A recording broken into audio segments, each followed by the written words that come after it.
Herbert West, Reanimator, by HP Lovecraft. Chapter 4. The Scream of the Dead. The scream of the dead man gave to me that acute and added horror of Dr. Herbert West which harassed the latter years of our companionship. It is natural that such a thing as a dead man's scream should give horror, for it is obviously not a pleasing or ordinary occurrence. But I was used to similar experiences, and suffered on this occasion only because of a particular circumstance. And, as I have implied, it was not of the dead man himself that I became afraid.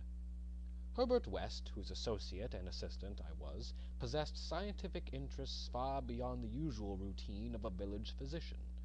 That was why, when establishing his practice in Bolton, he had chosen an isolated house near the Potter's Field. Briefly and brutally stated, West's sole absorbing interest was a secret study of the phenomena of life and its cessation, leading toward the reanimation of the dead through injections of an excitant solution. For this ghastly experimenting it was necessary to have a constant supply of very fresh human bodies.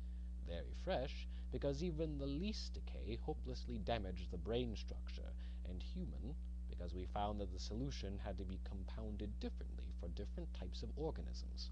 Scores of rabbits and guinea pigs had been killed and treated, but their trail was a blind one. West had never fully succeeded, because he had never been able to secure a corpse sufficiently fresh.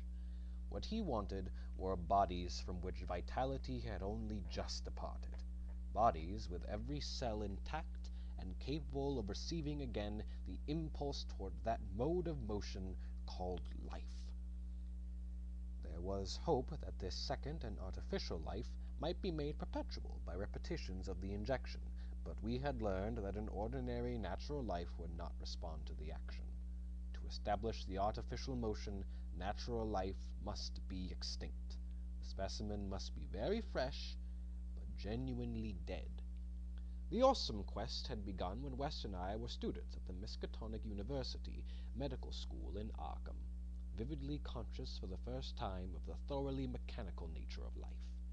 That was 7 years before, but West looked scarcely a day older now. Small, blond, clean-shaven, soft-voiced, and spectacled, with only an occasional flash of a cold blue eye to tell of the hardening and growing fanaticism of his character under the pressure of his terrible investigations. Our experiences had often been hideous in the extreme, the results of defective reanimation when lumps of graveyard clay had been galvanized into morbid, unnatural, and brainless motion by various modifications of the vital solution. One thing had uttered a nerve-shattering scream, another had risen violently, beaten us both to unconsciousness, and ran amok in a shocking way before it could be placed behind asylum bars. Still another, a loathsome African monstrosity, had clawed out of its shallow grave and done a deed. West had to shoot that object. We could not get bodies fresh enough to shew any trace of reason when reanimated, so had perforce created nameless horrors. It was disturbing to think that one, perhaps two of our monsters still lived. That thought haunted us shadowingly, till finally West disappeared under frightful circumstances. But at the time of the scream in the cellar laboratory of the isolated Bolton cottage, our fears were subordinate to our anxiety for extremely fresh specimens. West was more avid than I, so that it almost seemed to me that he looked half covetously at any very healthy living physique. It was in July 1910 that the bad luck regarding specimens began to turn. I had been on a long visit to my parents in Illinois, and upon my return found West in a state of singular elation. He had, he told me excitedly, and in all likelihood solved the problem of freshness through an approach from an entirely new angle, that of artificial preservation. I had known that he was working on a new and highly unusual embalming compound, and was not surprised that it had turned out well, but until he explained the details I was rather puzzled as to how such a compound could help in our work, since the objectionable staleness of the specimens was largely due to delay occurring before we secured them. This I now saw West had clearly recognized. creating his embalming compound for future rather than immediate use, and trusting to fate to supply again some very recent and unburied corpse, as it had years before when we obtained the Negro killed in the Bolton prize fight. At last fate had been kind, so that on this occasion there lay in the secret cellar laboratory a corpse whose decay could not by any possibility have begun. What would happen on reanimation, and whether we could hope for a revival of mind and reason, West did not venture to predict. The experiment would be a landmark in our studies, and he had saved the new body for my return, so that both might share the spectacle in accustomed fashion. West told me how he had obtained the specimen. It had been a vigorous man, a well-dressed stranger just off the train on his way to transact some business with the Bolton worsted mills. The walk through the town had been long, and by the time the traveler paused at our cottage to ask the way to the factories, his heart had become greatly overtaxed. He had refused a stimulant, and had suddenly dropped dead only a moment later. The body, as might be expected, seemed to West a heaven-sent gift. In his brief conversation, the stranger had made it clear that he was unknown in Bolton, and a search of his pockets subsequently revealed him to be one Robert Levitt of St. Louis, apparently without a family to make instant inquiries about his disappearance. If this man could not be restored to life, no one would know of our experiment. We buried our materials in a dense strip of woods between the house and the potter's field. If, on the other hand, he could be restored, our fame would be brilliantly and perpetually established. So, without delay, West had injected into the body's wrist the compound, which would hold it fresh for use after my arrival. The matter of the presumably weak heart, which to my mind imperiled the success of our experiment, did not appear to trouble West extensively. He hoped to at last obtain what he had never obtained before, a rekindled spark of reason, and perhaps a normal, living creature. So on the night of July 18th, 1910, Herbert West and I stood in the cellar laboratory and gazed at a white, silent figure beneath the dazzling arc light. The embalming compound had worked uncannily well, for, as I stared fascinatedly at the sturdy frame which had lain 2 weeks without stiffening, I was moved to seek West's assurance that the thing was really dead.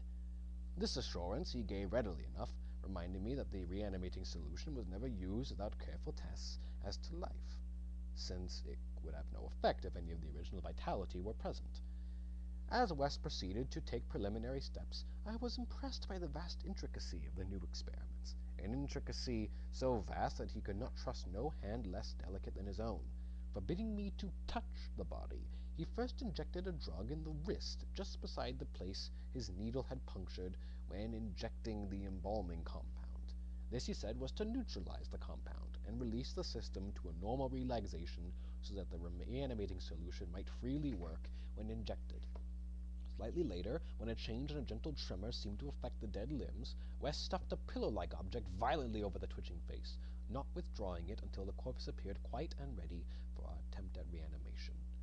The pale enthusiast now applied some last perfunctory tests for absolute lifelessness, withdrew satisfied, and finally injected into the left arm an accurately measured amount of the vital elixir, prepared during the afternoon with a greater care than we had used since college days, when our feet were new and groping.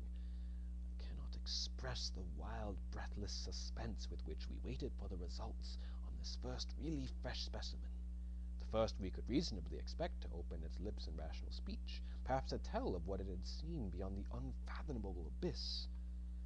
West was a materialist, believing in no soul and attributing all the work of consciousness to bodily phenomena. Consequently, he looked for no revelations of hideous secrets from gulfs and caverns beyond death's barrier. I did not wholly disagree with him theoretically, yet held vague instinctive remnants of the primitive faith of my forefathers, so that I could not help eyeing the corpse with a certain amount of awe and terrible expectations.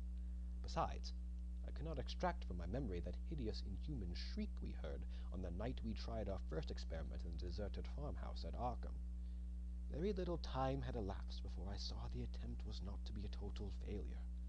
A touch of color came to the cheeks, hitherto chalk white, and spread out under the curiously ample stubble of a sandy beard. West, who had had his hand on the pulse of the left wrist, suddenly nodded significantly, and almost simultaneously a mist appeared on the mirror inclined above the body's mouth. There followed a few spasmodic muscular motions, and then an audible breathing and visible motion of the chest. I looked at the closed eyelids and thought detected a quivering. Then the lids opened, shewing eyes which were grey, calm, and alive, but still unintelligent and not even curious. In a moment of fantastic whim, I whispered questions to the reddening tears, questions of other worlds, of which the memory might still be present. Subsequent terror drove them from my mind, but I think the last one which I repeated was, "Where have you been?" I do not yet know whether I was answered or not, for no sound came from the well-shaped mouth, but I do know that at that moment I firmly thought the thin lips moved silently, forming syllables I would have vocalized as "only now," if that phrase had possessed any sense or relevancy. At that moment, as I say, I was elated with the conviction that the one great goal had been attained, and that for the first time a reanimated corpse had uttered distinct words impelled by actual reason. In the next moment there was no doubt about the triumph, no doubt that the solution had truly accomplished, at least temporarily, its full mission of restoring rational and articulate life to the dead. But in that triumph there came to me the greatest of all horrors.